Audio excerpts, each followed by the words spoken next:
It's February 2000, sometime after midnight in a quiet house in Dallas, Texas. Bruce and Andrea Leininger are jolted awake by the sound of their 2-year-old son screaming from his bedroom down the hall. This has been happening almost every night for the past 2 weeks. The screaming is so intense, so blood-curdling, that both parents bolt upright in bed every time, hearts pounding, convinced something terrible is happening to their little boy. They rush into James's room and find him thrashing in his bed, lying on his back, kicking his legs violently upward toward the ceiling as if trapped in a confined space. His arms are flailing, punching at the air above him. His face is contorted in terror. He's drenched in sweat. And he's screaming the same phrases over and over: airplane crash. Airplane crash on fire. Little man can't get out. Andrea reaches down and scoops James into her arms, holding him tight, trying to calm him. Bruce turns on the lights. James is still partially asleep, still trapped in whatever nightmare has seized him. His eyes are open but unfocused. He doesn't seem to fully see his parents standing right in front of him. "James, wake up, honey. You're okay. You're safe." "It's just a dream," Andrea whispers, rocking him gently. Gradually, James comes fully awake. He looks around, disoriented, recognizing his room and his parents. The terror fades from his face, replaced by confusion and exhaustion. He doesn't understand what just happened any more than his parents do. Bruce and Andrea put James back to bed, sit with him until he falls back asleep, then return to their own room, troubled and exhausted. "What do you think that's about?" Andrea asks. "Airplane crash? Little man can't get out? Where would he even get those ideas?" Bruce shakes his head. "I don't know. Maybe he saw something on TV? But we don't let him watch anything violent. And he's 2 years old. How would he even have the concept of an airplane crash?" They try to dismiss it as just a phase. Kids have nightmares. It'll pass. But it doesn't pass. Night after night, sometimes multiple times in a single night, James wakes up screaming about the airplane crash, about the little man who can't escape, about fire and smoke and being trapped. After weeks of this, Andrea decides to try something. The next time James wakes from the nightmare, she asks him gently, "James, who is the little man?" James looks at her with eyes far older than his 2 years and says simply, "Me." Andrea's blood runs cold. She follows up with another question, "Honey, what happened to you?" "My airplane got shot," James says. "It crashed. It was on fire. I couldn't get out." Bruce and Andrea exchange glances. Their son is talking about an airplane crash in the first person, as if it happened to him. But that's impossible. James has never been in an airplane crash. He's barely been on an airplane at all except for one uneventful flight when he was an infant. Over the following days and weeks, they ask James more questions when he's awake and calm, trying to understand what's going on in his mind. And what they hear is disturbing.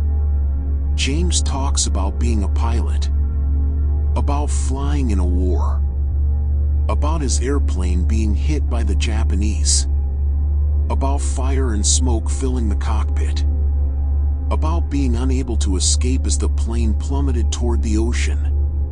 And he says one more thing that will eventually become the key to unlocking this entire mystery. He says his airplane took off from a boat called Natoma. Bruce Leininger is a devout evangelical Christian. He doesn't believe in reincarnation.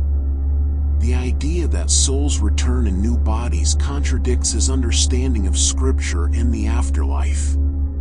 So his first instinct is to find a rational explanation for what his son is experiencing. Maybe it's just an overactive imagination. Maybe he's absorbing information from somewhere and processing it in dreams. Maybe there's a psychological explanation that doesn't involve past lives. But as the weeks turn into months, and as James provides more and more specific details about a life that isn't his own, Bruce's skepticism begins to crack. Because some of what James is saying can be checked, can be verified against historical records. And when Bruce starts checking, what he discovers will shake his faith to its core and force him to reconsider everything he thought he knew about life, death, and what lies beyond. This is the story of James Leininger and James Houston Jr. Two people with the same first name, born 54 years apart, connected by memories that shouldn't exist and details that can't easily be explained away. It's a story that has been featured on ABC News, investigated by researchers at the University of Virginia, written about in a best-selling book, and debated by skeptics and believers around the world.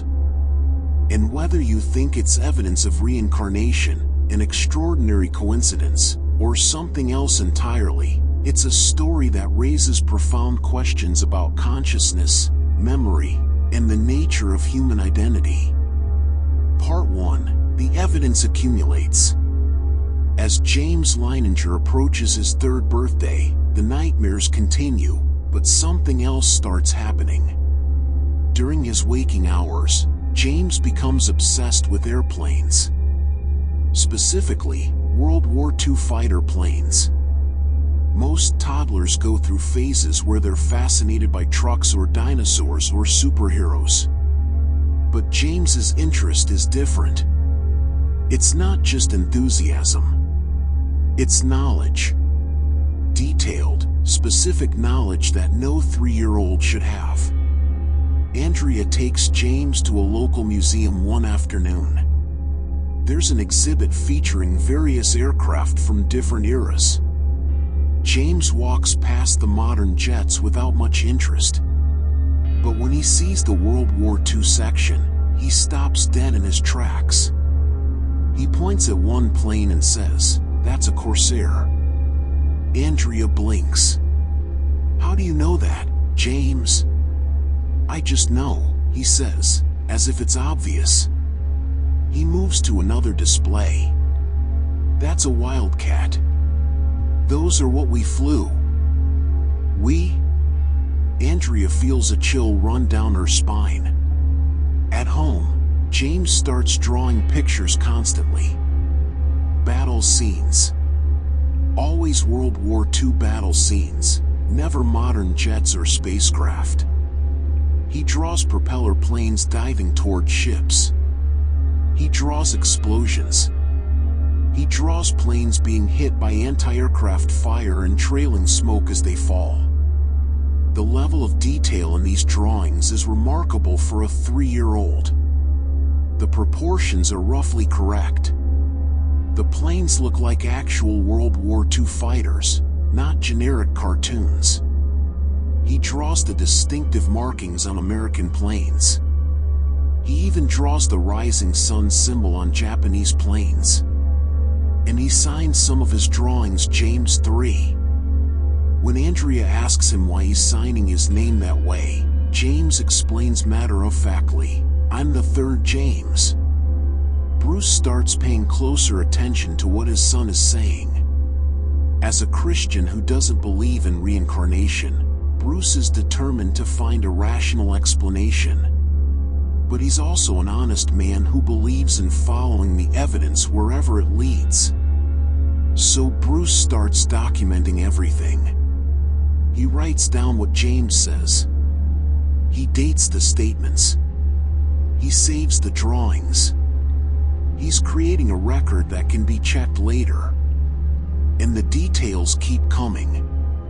James talks about flying a Corsair. When Bruce checks, he discovers that coursers were indeed used in World War II, but they weren't introduced until later in the war. Early in the Pacific Campaign, American pilots flew Wildcats. James seems to know the difference between these aircraft models. James refers to Japanese fighter planes as Zeeks and Japanese bombers as Bettys. Bruce looks this up. These were indeed the Allied code names for specific Japanese aircraft during World War II. Fighter planes had boys' names. Bombers had girls' names. How would a 3-year-old know this? When James plays with toy planes, he doesn't just make generic airplane noises. He mimics the specific sound patterns of World War II aircraft engines.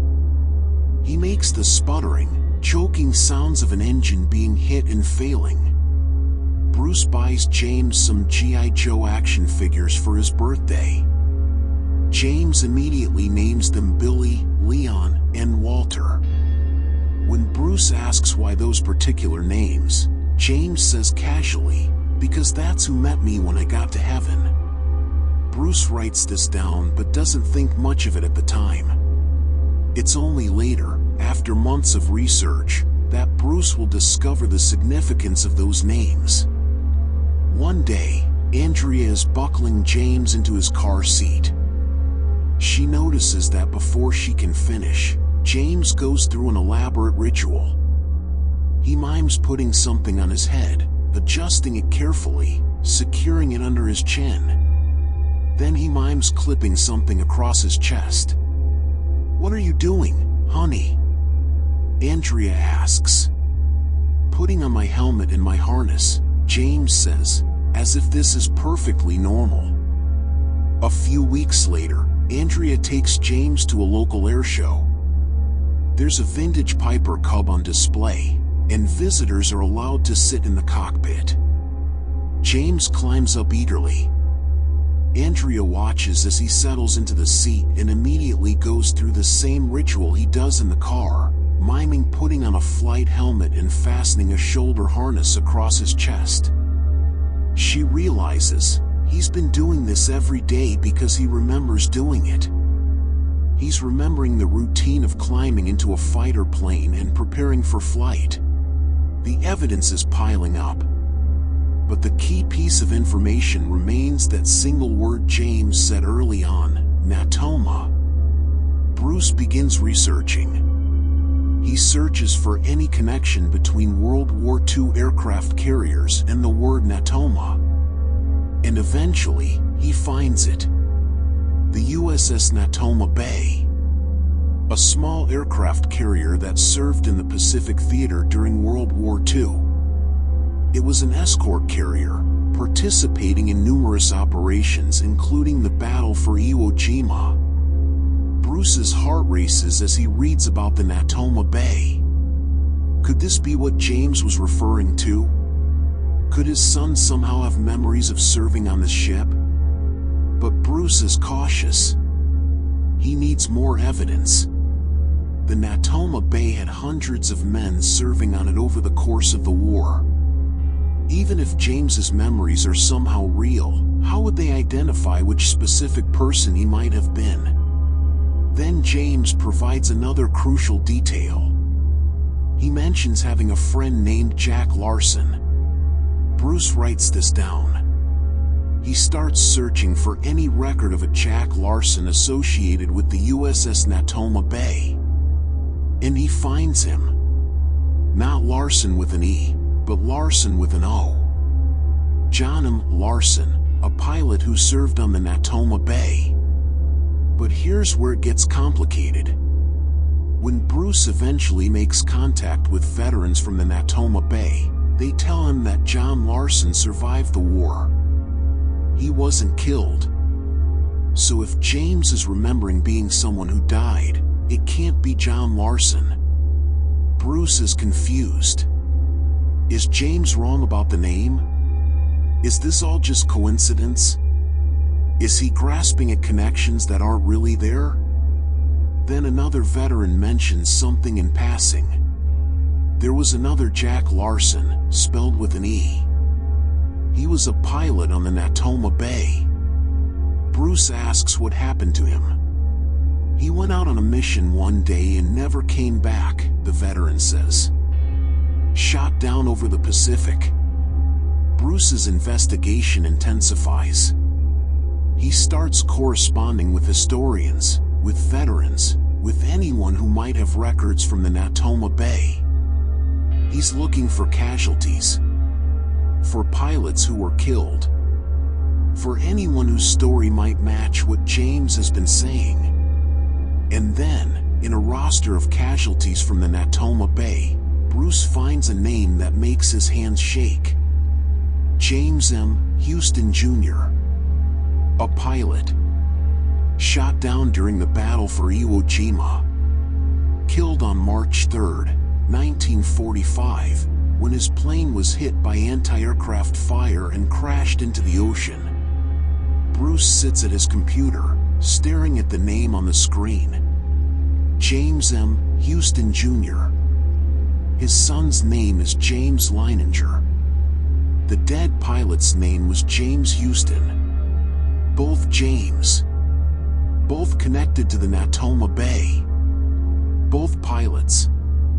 Bruce begins gathering everything he can find about James Houston's death. Action reports from the battle. Eyewitness accounts from other pilots who were there. The official Navy records. And detail by detail, the story Bruce pieces together matches what his 3-year-old son has been saying. Part 2, the details match. Bruce Leininger becomes a man obsessed. Every spare moment is spent researching, cross-referencing, verifying. He's compiling a dossier of evidence comparing what James has said with what actually happened to James Houston Jr. Let's walk through the matches he discovered. The ship, James said his plane took off from a boat called Natoma. James Houston was based on the USS Natoma Bay, an escort carrier in the Pacific. The location, James said he was shot down at Iwo Jima. James Houston was killed during operations at Iwo Jima on March 3, 1945. The manner of death, James described his plane being hit, catching fire, and crashing into the water. The official action report states that James Houston's plane was hit by anti-aircraft fire, burst into flames, and crashed into the sea. Other pilots witnessed the crash and reported seeing flames and smoke. The aircraft type, initially, James talked about flying a Corsair. James Houston did fly Corsairs, but at the time of his death, he was flying an FM-2 Wildcat. When Bruce gently corrected James about this detail, James adjusted his statements. Some researchers see this as suspicious, evidence of Bruce influencing his son's memories. Others point out that Houston did fly Corsairs earlier in his career, and James might have been remembering different periods of Houston's service. Jack Larson. James mentioned a friend named Jack Larson. There was indeed a pilot named Jack Larson who served with Houston on the Natoma Bay and who was killed in action before Houston died. The G.I. Joe names. James named his action figures Billy, Leon, and Walter, saying they were who met him in heaven. Bruce eventually discovered that 3 pilots from Houston's squadron who were killed before Houston died were named Billy Peeler, Walter Devlin, and Leon Connor. These men would have been in heaven waiting when Houston arrived, if you believe in such things. Physical resemblance. When Bruce eventually tracked down surviving members of Houston's squadron and showed them photos of James Leininger, several commented on how much young James resembled James Houston. Bruce obtained a photo of Houston as a young man, and the resemblance is striking, though skeptics point out that many young men of similar build and features can look alike in photographs. The nightmare's timing. According to the Leiningers, James's most intense nightmares occurred around March 3rd each year. James Houston was killed on March 3rd, 1945. This detail is controversial because it was noted retroactively, after the Leiningers knew the date of Houston's death.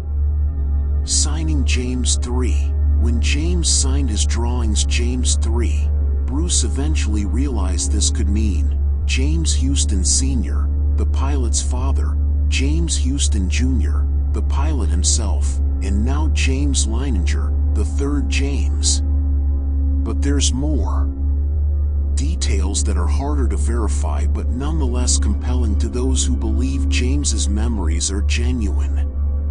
James talked about his plane being hit in the engine. The action report states Houston's plane was hit and burst into flames.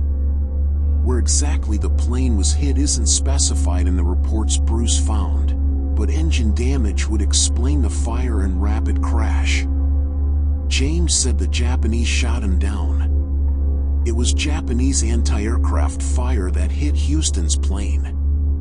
James described the experience of being in a plane that's been hit and is going down. The panic, the smoke, the inability to escape. These aren't details that appear in official reports, but other pilots who were shot down and survived describe similar experiences. James, at age 3, is describing the terror of those final moments with the kind of visceral detail that you'd expect from someone who lived through it. Bruce continues digging. He finds more veterans from the Natoma Bay. He corresponds with them, asks them questions, and gathers their memories of James Houston. They remember him as a skilled pilot, well-liked by his squadron mates. They remember the day he was shot down. Some were flying in formation with him when it happened. They saw his plane take the hit, saw the flames, saw it plummet into the ocean. They circled the crash site but saw no parachute, no survivor in the water. James Houston was gone. And then, 53 years later, a boy named James Leininger is born in California. And 2 years after that, he starts having nightmares about dying in a plane crash. Bruce is no longer skeptical. The evidence has overwhelmed his doubts. He's become convinced that somehow, impossibly, his son is remembering the life and death of James Houston Jr. But he knows that to convince others, he needs more than just correlations between James's statements and historical facts. He needs something irrefutable. So Bruce does something remarkable. He tracks down James Houston's surviving family members, and he arranges for them to meet young James Leininger. Part 3, The Meeting with Houston's Sister. And Barron was 84 years old when Bruce Leininger contacted her in 2004. She is James Houston Jr.'s older sister, the only surviving member of the immediate Houston family. Her brother died nearly 60 years ago, and the loss still haunts her. When Bruce explains why he's calling, and is skeptical, even offended. Some stranger is claiming his son is the reincarnation of her beloved brother? It sounds like a cruel hoax or delusional fantasy. But Bruce is persistent. He explains that he's not trying to profit from this or exploit her grief. He's a Christian struggling to understand what's happening to his son. And he believes James Leininger has memories of being James Houston, memories that include details about the Houston family that aren't in any public records. And agrees to speak with James on the phone. Just a phone call. Nothing more. The conversation is recorded, with Anne's permission. James is 6 years old at this point, and the intensity of his memories has faded somewhat compared to when he was 2 and 3. But they're still there. And asks James questions. Not leading questions. open-ended questions to see what he might know about her family, about her brother, about their childhood together. James describes things. The house where they lived. Specific rooms. A painting their mother did of him when she was a child. Details about their father's drinking problem, something the family kept private and that wouldn't be in official records or public documents. Anne's skepticism begins to erode. These aren't things a 6-year-old could know. These aren't things Bruce could have found in his historical research. These are family memories, private details known only to those who lived them. Eventually, Anne agrees to meet James in person. The Leininger family travels to California, and in a hotel meeting room, 84-year-old Anne Barron comes face to face with 6-year-old James Leininger. The moment is emotional for everyone present. Anne looks at this small boy and sees something in his eyes, in his face, that reminds her powerfully of her brother. They talk for hours. James tells Anne stories about their childhood, about their parents, about the family dynamics. He mentions things that Anne hasn't thought about in decades. And gradually, Anne becomes convinced. "I believe this boy is my brother," she says later in interviews. "I don't understand it. I don't know how it's possible. But I know my brother. And this boy has my brother's memories." She gives James a photograph of James Houston from his pilot training days. In the photo, Houston is young, smiling, in his flight gear. James looks at the photo with recognition, though he can't quite articulate what he's feeling. He keeps the photo in his room. For the Leininger family, Anne's validation is profound. Here's someone who actually knew James Houston, who grew up with him, who loved him. And she's saying that the memories James Leininger has are genuine. But the story doesn't end there. Bruce arranges for James to attend a reunion of Natoma Bay veterans. By this point, most of the men who served on the ship are in their 80s and 90s. Many have passed away. But a small group still gathers annually to remember their service and honor their fallen comrades. When James Leininger walks into the reunion, something remarkable happens. One of the veterans, Bob Greenwalt, is standing with his back to the room, talking to someone else. James walks up behind him. Without turning around, just hearing the boy's voice as James says hello, Greenwalt spins around with a look of shock on his face. "That's Jimmy's voice," he says. "That sounds exactly like Jimmy Houston." Other veterans comment on how much James looks like Houston. They show James photos of the squadron, of the planes, of the Natoma Bay itself. James studies these photos with intense interest, sometimes pointing out details and naming people. At one point, someone hands James a photo of the Natoma Bay's pilots lined up in front of their planes. James points to one figure and says, "That's me." He's pointing at James Houston.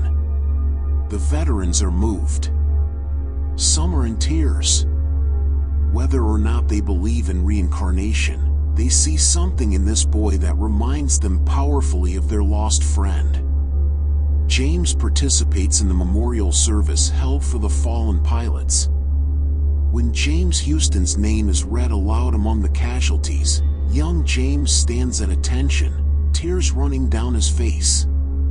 For the Leiningers, these experiences confirm what they've come to believe. Their son is somehow connected to James Houston in a way that transcends normal explanation. But there's one more detail, one more piece of evidence that Bruce finds particularly compelling.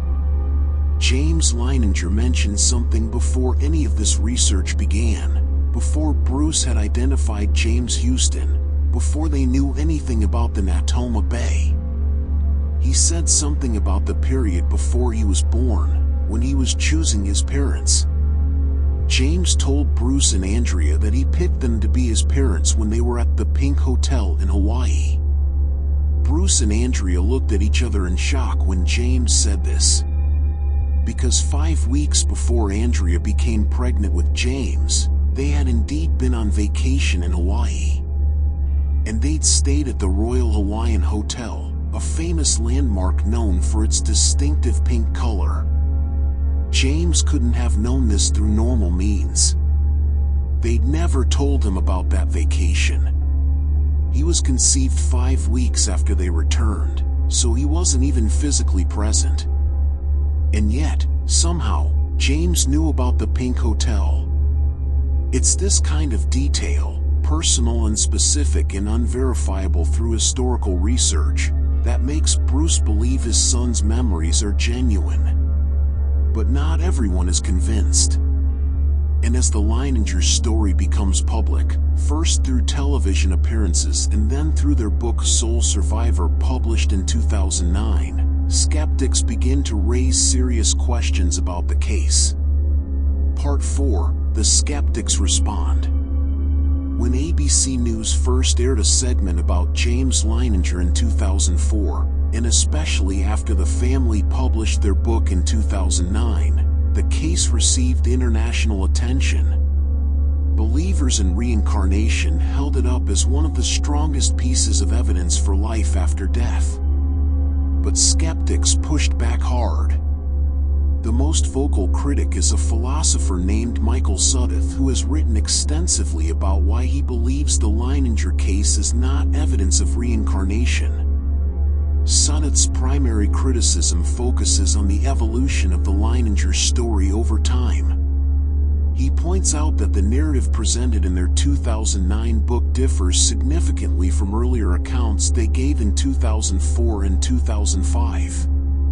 In earlier interviews, before they had fully researched James Houston, the Leiningers made certain claims about what James said.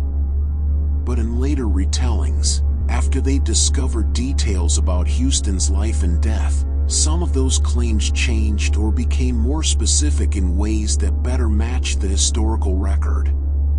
For example, the type of plane. James initially talked about Corsairs. When Bruce discovered that Houston died while flying a Wildcat, suddenly James's statements began referencing Wildcats more prominently. Sudduth argues this shows Bruce was inadvertently shaping his son's memories to fit what he was discovering about Houston. Sudduth also points out that much of what's presented as James's spontaneous knowledge could have been acquired through normal means. World War II documentaries were common on television. The History Channel frequently aired programs about Pacific battles. Books about World War II aviation were readily available. Even if the Leiningers didn't intentionally expose James to this material, he could have encountered it at daycare, at friends' houses, or through channels his parents weren't aware of. The names of Japanese planes like Zeke and Betty aren't obscure knowledge. They appear in countless World War II documentaries and books. A curious child who develops an interest in World War II planes could easily absorb this terminology. Other critics point out that the Natoma Bay isn't a particularly obscure ship. It's been featured in various historical accounts of the Pacific War. It's not impossible that Bruce or Andrea encountered information about it at some point and that James overheard them discussing it. The skeptics also question the quality of the evidence. Most of James's statements were never documented with timestamps before the Leiningers began their research. The family didn't start keeping detailed records until after James had already been talking about these memories for months. This means we have to rely on the parents' recollections of what James said and when he said it. And memory, as we know, is malleable. It's entirely possible that Bruce and Andrea, in their determination to find answers, unconsciously altered their memories of James's early statements to better fit what they later discovered about Houston. There's also the problem of leading questions. When parents ask a child, "Who is the little man in the plane?" and the child answers "me," that could be the child picking up on what the parents want to hear rather than reporting a genuine memory. Children are remarkably sensitive to adult expectations and will often provide answers they think adults want, especially when the adults are clearly invested in a particular narrative. Psychologist Nicholas Humphrey suggests that cases like this might involve a form of cryptomnesia, where information acquired through normal means is forgotten but later surfaces as if it were original memory. James could have been exposed to World War II aviation content that he doesn't consciously remember, and his brain is processing this information through dreams and play without him realizing where the information came from. The physical resemblance between James Leininger and James Houston is also questioned. Photos can be deceiving, especially when you're looking for similarities. Confirmation bias means that once someone believes there's a connection, they'll perceive resemblances that might not actually be there. Moreover, many young men of similar build and coloring can look superficially similar in photographs. The nightmares occurring specifically on March 3rd is another point skeptics challenge.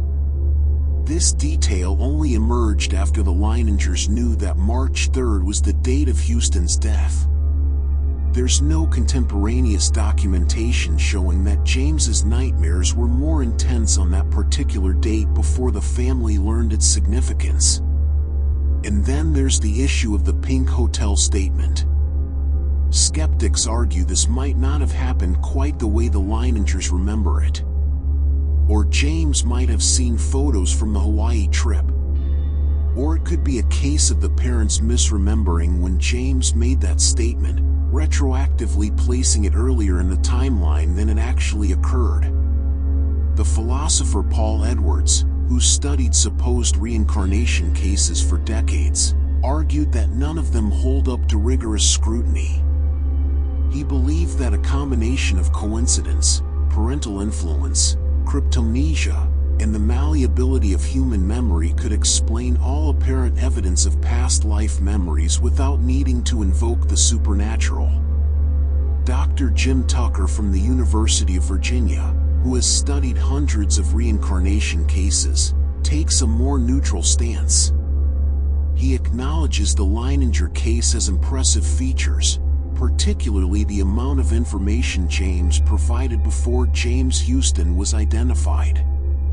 Tucker documented some of James's statements in an unaired ABC interview, providing evidence that at least some claims were made before the family knew about Houston. But Tucker also admits the case has weaknesses. The father being the primary researcher creates potential for bias. The lack of detailed early documentation is problematic. And the evolution of the story over time raises legitimate questions. Even among researchers who believe reincarnation is possible, there's debate about whether this specific case provides strong evidence. Some think it's one of the best Western cases on record. Others think it's been overblown and that the evidence is less compelling than believers claim. So what are we to make of James Leininger and his memories of being James Houston Jr.? Is this compelling evidence of reincarnation? Proof that consciousness survives death and can return in a new body? Or is it an elaborate case of coincidence, parental influence, and the power of suggestion? The honest answer is, we don't know with certainty. What we do know is this.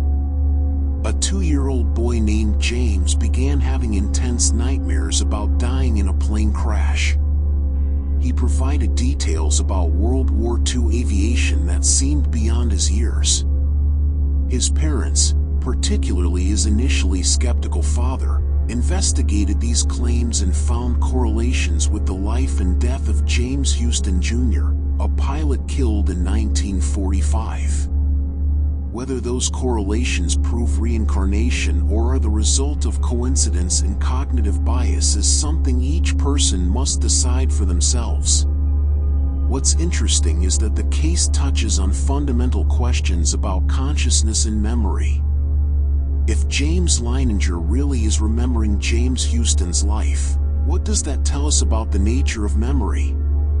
Is memory stored only in the brain, or does consciousness somehow persist and carry memories beyond physical death?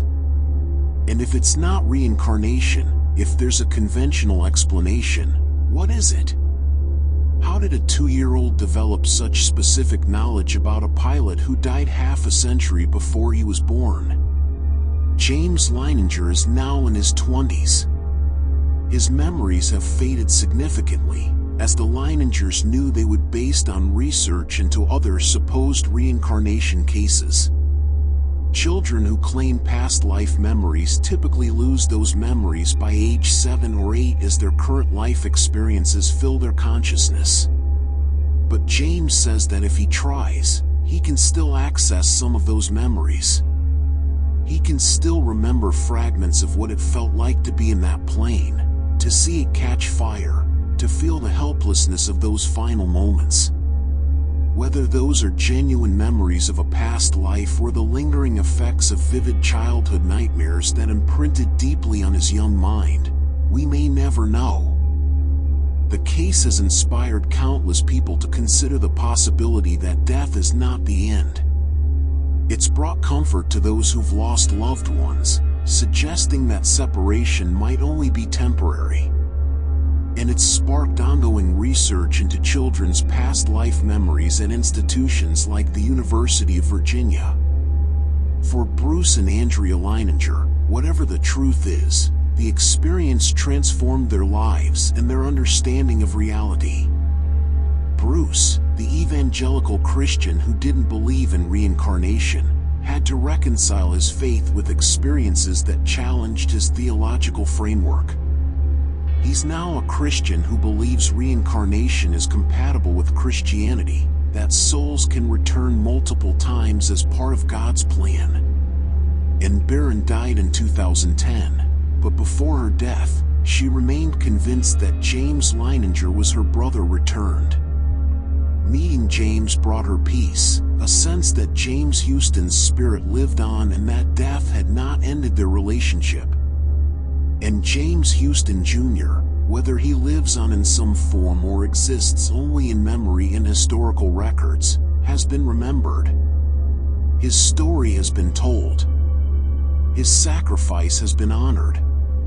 After decades of being just another name on a casualty list, he's been brought back to life in the hearts and minds of thousands of people who've heard this story. Perhaps that's what matters most. Not whether reincarnation is real, but that we remember. That we honor those who came before.